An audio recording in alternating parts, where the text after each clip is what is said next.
이번에는 또 김영철 대표님 어떤 종목도 눈여겨보셨나요? 저는 공시로는 나오지 않았는데 최근 사업연도 매출액 대비 10% 이상이 되어야 공시로 나올 수 있습니다. 코나이인데요. 코나이는 전일 이란의 MCI 회사에 1000만 장의 유심을 공급한다라는 소식이 나왔었습니다. 사실 이 소식을 가지고 우리가 코나이를 지금 긍정적으로 바라볼 것인가, 아니면은 가격에 따른 기술적인 반등으로 볼 것인가, 참 많은 여러 가지 투자 의견들이 갈릴 수가 있겠습니다. 우선 코나이는 대표적인 IC칩이 탑재된 금융카드 유심이다라고 보실 수가 있겠는데요. 현재 가격은 2013년도 가격대까지 내려와 있습니다. 그때의 가격이 지금 내려왔다라는 것은 상당히 좋았던 흐름에서 최근 큰 폭의 하락세를 보여줬었습니다. 그 이유는 가장 컸던 것이 지난해 4분기 실적 쇼크였죠. 예상보다가도 훨씬 더 줄었었고 전년 동기 대비해서 80%가 급감했었기 때문에 코나이가 급격하게 떨어졌다라고 보실 수가 있겠습니다. 이러한 실적의 저하는 기대를 모았었던 중국에서 부진이 나타났다라고 보실 수가 있겠는데요.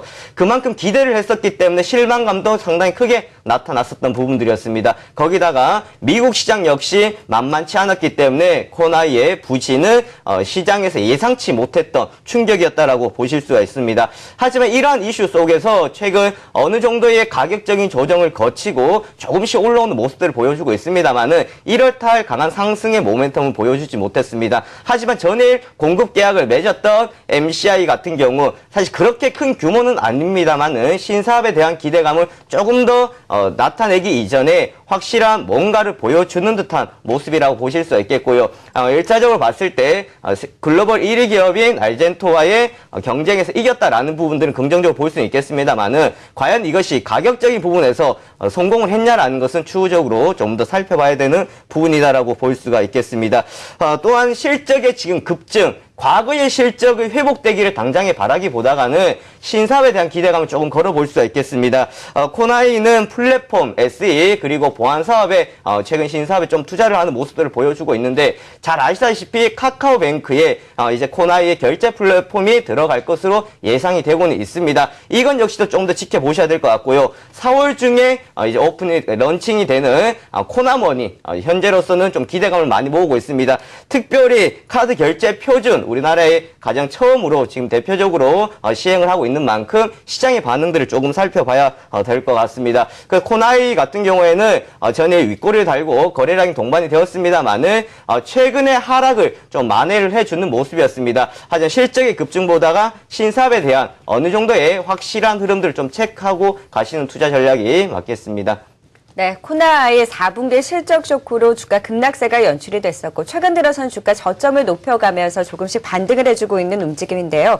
전거래 일에 이란 최대 통신사의 유심이 공급 계약을 체결했다라는 소식이 전해졌습니다. 당분간은 실적 급증을 기대하기보다는 이런 신사업에 주목을 해보자라는 의견까지 들어봤습니다. 네, 종목 브리핑은 여기서 마무리 짓고요. 사연 있는 종목도 살펴보도록 하겠습니다. 강한 움직임 보였던 종목들 가운데 어떤 종목도 눈여겨보셨나요? 엊그제였죠. 지카 바이러스가 국내에서 이제 발병이 되었다는 소식이 첫 있는데 확진 환자가 있었죠. 관련주들이 급등을 했었는데요. 사실 일양약품은 뜬금없이 올라갔다. 거래량이 상당히 크게 그날 터졌었던 상황들이었습니다. 뜬금없이 올라갔다라기보다가는 가지고 있었던 항바이러스 물질에 대한 추가적인 외부 기관을 통해서 검증이 들어갔다라는 소식 때문에 좀 강세를 보였었는데요. 사실 이것 때문에 제가 일양약품을 봤다라기보다가는 최근 바이오나 제약주들 고평가다 많이 올랐다라고 해서 시장에서는 좀 다른 것들 저가의 종목들 보다가는 좀 소외를 받는 모습들을 보여줬었습니다. 하지만 이제는 어느 정도 기업들이 옥석가리가 시작되는 시점이 오지 않았나라고 볼 수가 있겠는데요. 일양약품 그러면 가장 대표적으로 볼 수가 있는 것이 바로 원빛입니다. 비타500 바카스에 비하면은 지금 판매율 많이 떨어져 있다라고 볼 수가 있는데 사실 이러했던 일양약품 지금 가장 주력으로 이제 밀 수 있는 것은 노을텍과 그리고 슈펙트에 따른 기대감입니다. 이러한 기대감을 통해서 2016년 실적 개선이 어느 정도 될 것으로 기대가 되고 있겠고요. 특히나 슈펙트 같은 경우에는 1차 백혈병 치료제로서 2차 치료제보다가 10배 이상의 처방 범위가 넓다라는 거. 그리고 또한 국내 시장에서는 해외 3개사가 1,000억 원의 규모를 다 지금 가져가고 있는 상황입니다. 국산화에 이제 돌입했다라고 보실 수가 있겠고요. 그다음 두 번째, 중국 법인의 성장세가 뚜렷하게 나타나고 있다라는 점입니다. 양주 일항과 통화 일항의 견조한 성장이 뒷받침이 되고 있다라고 보실 수가 있겠는데요.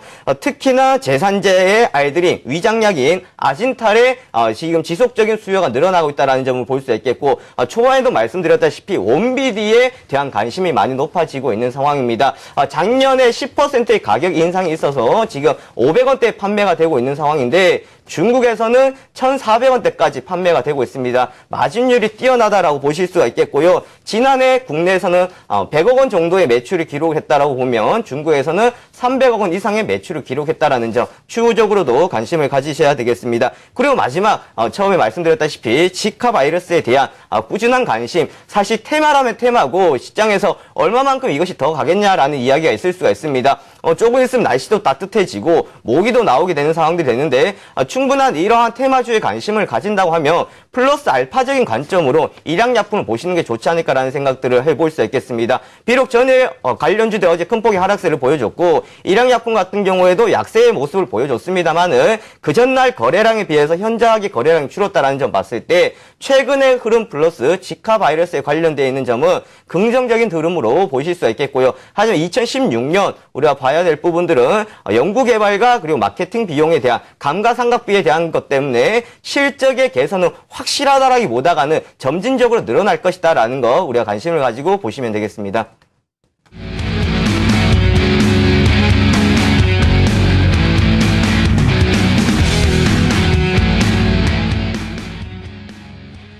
네, 이어서 색다른 리포트 시간입니다. 오늘은 KB손해보험 함께 살펴보시죠.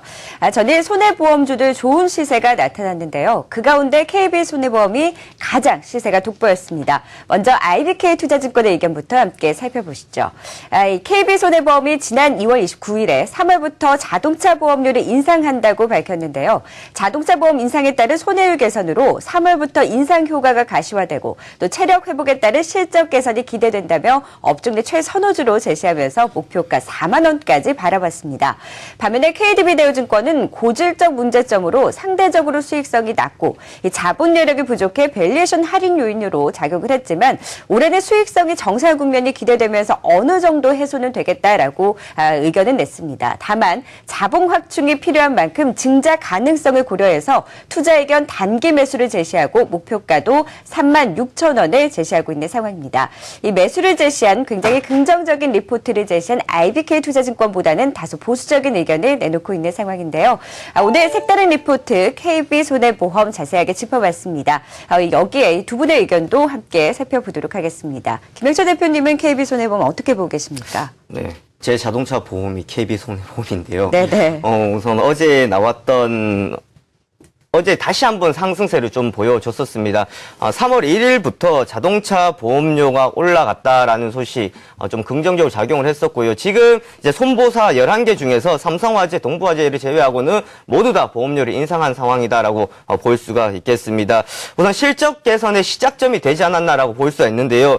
미국 지점의 불확실성이 이제는 어느 정도 해소가 되었다라는 점.